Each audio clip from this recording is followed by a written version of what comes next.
Welcome back to ABC General Hospital Spoilers channel. Today we will learn about the issue of Jason Morgan's stunning revelation and the moral dilemma that could shake Port Charles to its core. This Friday's episode promises to deliver one of the most explosive moments of the season as Jason finally pieces together the truth about what really happened to Drew Kane, and the answer he discovers might just change everything we thought we knew about justice, loyalty, and family protection in this twisted town. The moment of truth is rapidly approaching, and all signs point to Jason Morgan having one of those lightbulb moments that only the sharpest minds in Port Charles can achieve. After days of careful observation, suspicious glances, and that trademark Morgan intensity, Jason is about to connect dots that many viewers have already linked together weeks ago. The General Hospital spoilers are practically screaming it from the rooftops. Jason is finally going to figure out that Willow Tate is the one who orchestrated Drew Kane's mysterious stroke, and the weapon she wielded wasn't a gun or a knife, but a carefully administered syringe filled with something that brought the powerful congressman crashing down from his pedestal of corruption and manipulation. But here's where the story takes a fascinating turn that nobody could have predicted just a few months ago. Jason Morgan, the man who has spent his entire adult life operating by a strict moral code about right and wrong, who has always been the enforcer of consequences and the defender of justice in his own complicated way, now finds himself in an impossible position. Because the woman who committed this crime isn't some random villain or career criminal, it's Willow, the mother of his nephew's children. A woman who has been integrated into the Corinthos Quartermain family in ways that make her practically untouchable. And the victim, well, that's where things get really interesting. Because Drew Kane isn't exactly winning any popularity contests in Port Charles these days. Jason's feelings about his twin brother have deteriorated to a point of absolute contempt that would shock anyone who remembers the early days of their complicated relationship. This isn't just sibling rivalry or family tension, this is pure, undiluted hatred, born from watching someone with your face terrorize everyone you've sworn to protect. Jason made a declaration to Michael that wasn't delivered with any room for negotiation or compromise. He looked his nephew dead in the eye and said that Drew Kane will never have access to his children. Not someday, not if he changes, not if he apologizes. Never. That kind of absolute statement from Jason Morgan isn't just words, it's a promise carved in stone. A line drawn in permanent ink that cannot and will not be crossed under any circumstances. For months, Jason has been a silent observer to Drew's reign of terror across Port Charles. He watched as his twin, consumed by ambition and twisted by whatever darkness has taken root in his soul, systematically went after everyone in Jason's inner circle. Drew blackmailed Portia Robinson, a respected doctor and mother, using her deepest secrets as leverage to get what he wanted. He launched a calculated attack on Michael Corinthos, trying to destroy the young man's business empire and family, standing just to prove his own superiority and claim what he believed was rightfully. He openly threatened Sonny Corinthos, the man who has been a father figure to Jason for decades, showing no respect for family ties or past relationships. Drew manipulated people like chess pieces, moving them around the board with cold calculation, destroying lives and relationships without a second thought about the collateral damage he left in his wake. The truth is that Drew Kane had become a villain in designer suits, a monster, hiding behind political power and family connections. Half of Port Charles, and that might even be a conservative estimate, has fantasized about someone finally putting an end to Drew's destructive rampage. People have whispered about it in dark corners, wished for it in their private moments, and probably would have celebrated if the news had come that Drew was permanently removed from their lives. Tracy Quartermain, a woman who doesn't scare easily and has seen more schemes than most people could imagine, actually offered to be Jason's alibi because she just assumed he was the one who had taken action against Drew.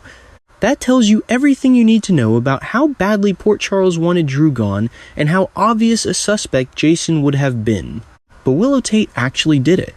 This woman, who presents herself as the gentle, nurturing mother and devoted wife, who walks around with that serene smile and speaks in soft tones about family values and protecting her children, was the one who had the courage or the desperation to take matters into her own hands.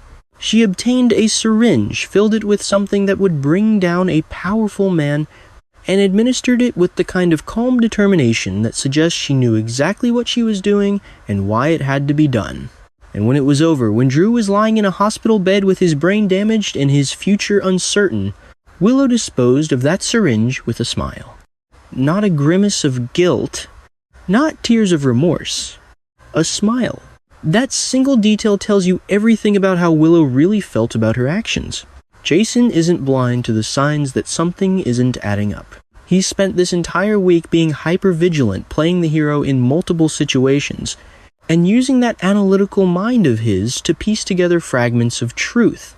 He's watched Willow's behavior, studied her reactions, and noticed the discrepancies between her words and her actions. Those crocodile tears she produces on command don't quite match the body language of someone truly devastated by what happened to Drew. Her expressions don't align with genuine grief or shock. Jason has spent enough time around genuine emotion and practiced deception to know the difference. And what he's seeing from Willow screams calculated performance rather than authentic response. Nina Reeves, Willow's complicated mother-in-law and sometimes adversary, is already harboring suspicions about what really happened. Nina's instincts are telling her that something is very wrong with the official story, and she's been watching Willow with increasing intensity. Meanwhile, Kai knows the absolute truth about what Willow did. He's carrying the weight of that knowledge around like a heavy burden that could explode at any moment, with Nina's suspicions growing and Kai holding concrete evidence of Willow's guilt. It's only a matter of time before the walls start closing in, and the truth becomes impossible to contain. The real question that has everyone on the edge of their seats isn't whether Jason will figure out the truth. We already know he will. The million-dollar question that will define the next several weeks of storylines is this: what is Jason Morgan actually going to do with that information once he has it? Because Jason's response to this revelation could go in wildly different directions, and each possible path leads to dramatically different consequences for everyone involved. Let's examine Jason's complicated relationship with justice and family loyalty. This is a man who has killed people, who has operated outside the law for most of his adult life, who understands that sometimes the legal system doesn't provide real justice and that protecting the people you love requires making difficult choices that can't always be defended in a courtroom. Jason's moral code has never been about following society's rules. It's been about protecting his family and ensuring that bad people face consequences for their actions, even if those consequences have to be delivered through unofficial channels. Now Jason finds himself facing a scenario where Willow committed a crime that would normally demand justice, but the victim of that crime is someone Jason himself wanted gone. Drew's stroke means he can't blackmail anyone anymore. He can't threaten Sonny. He can't manipulate Michael. He can't hurt the people Jason has sworn to protect. Drew is essentially neutralized as a threat, lying in a hospital bed with a damaged brain and a future that will never include the power and influence he once wielded. From a purely practical standpoint, Willow did what Jason might have considered doing himself if circumstances had been different. But there's a massive complication that Jason cannot ignore or forgive, and that complication centers entirely on Michael Corinthos. Willow didn't just drug Drew and walk away. She took it several steps further by attempting to frame Michael for shooting Drew. She was willing to let her own husband, the father of her children, the man who has loved her unconditionally and stood by her through every challenge, go to prison for a crime he didn't commit. That level of betrayal cuts deep with Jason, who has built his entire life around the principle of protecting family at all costs. Willow was ready to sacrifice Michael to save herself, and that is the unforgivable sin in Jason's eyes. However, Jason's brilliant strategic mind might already be working on a solution that addresses both problems simultaneously.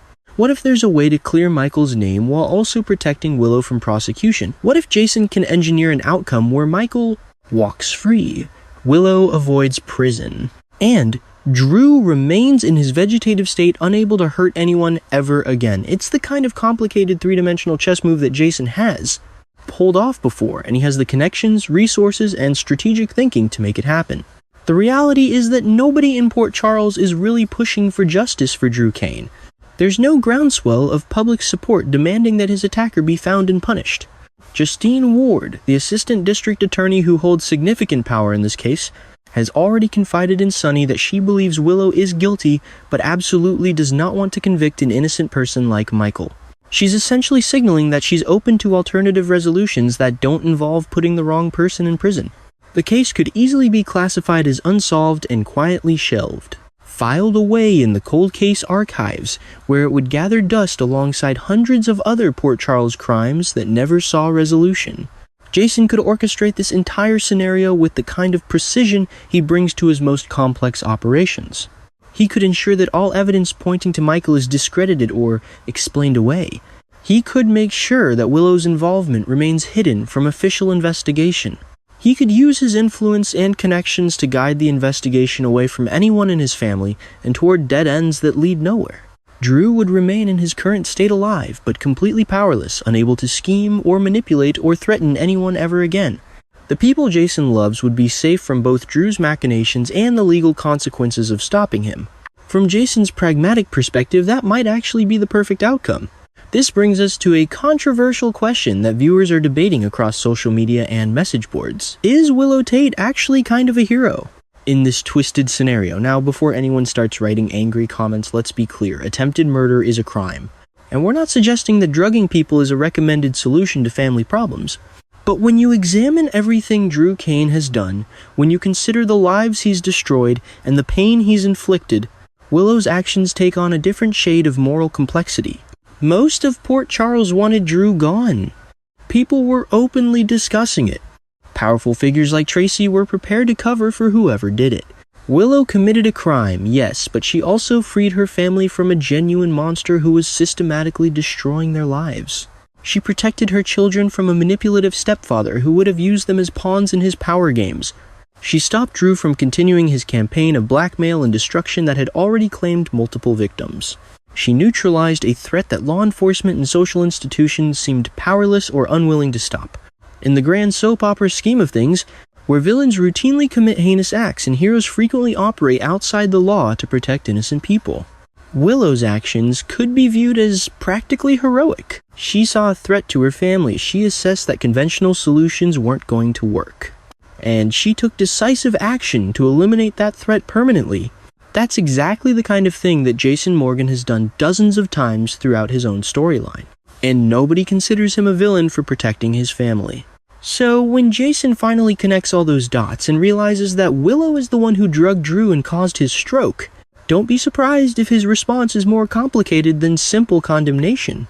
Jason might look at Willow and see someone who did what needed to be done, someone who made the hard choice that nobody else was willing to make, someone who protected her family using the only method that was guaranteed to work. He might recognize a kindred spirit who understands that sometimes justice requires actions that can't be defended in a courtroom, but are absolutely necessary to protect the people you love.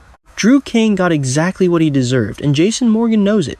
The question is whether Jason will view Willow as a criminal who needs to be exposed, or as someone who did Port Charles a favor by removing a dangerous predator from their community.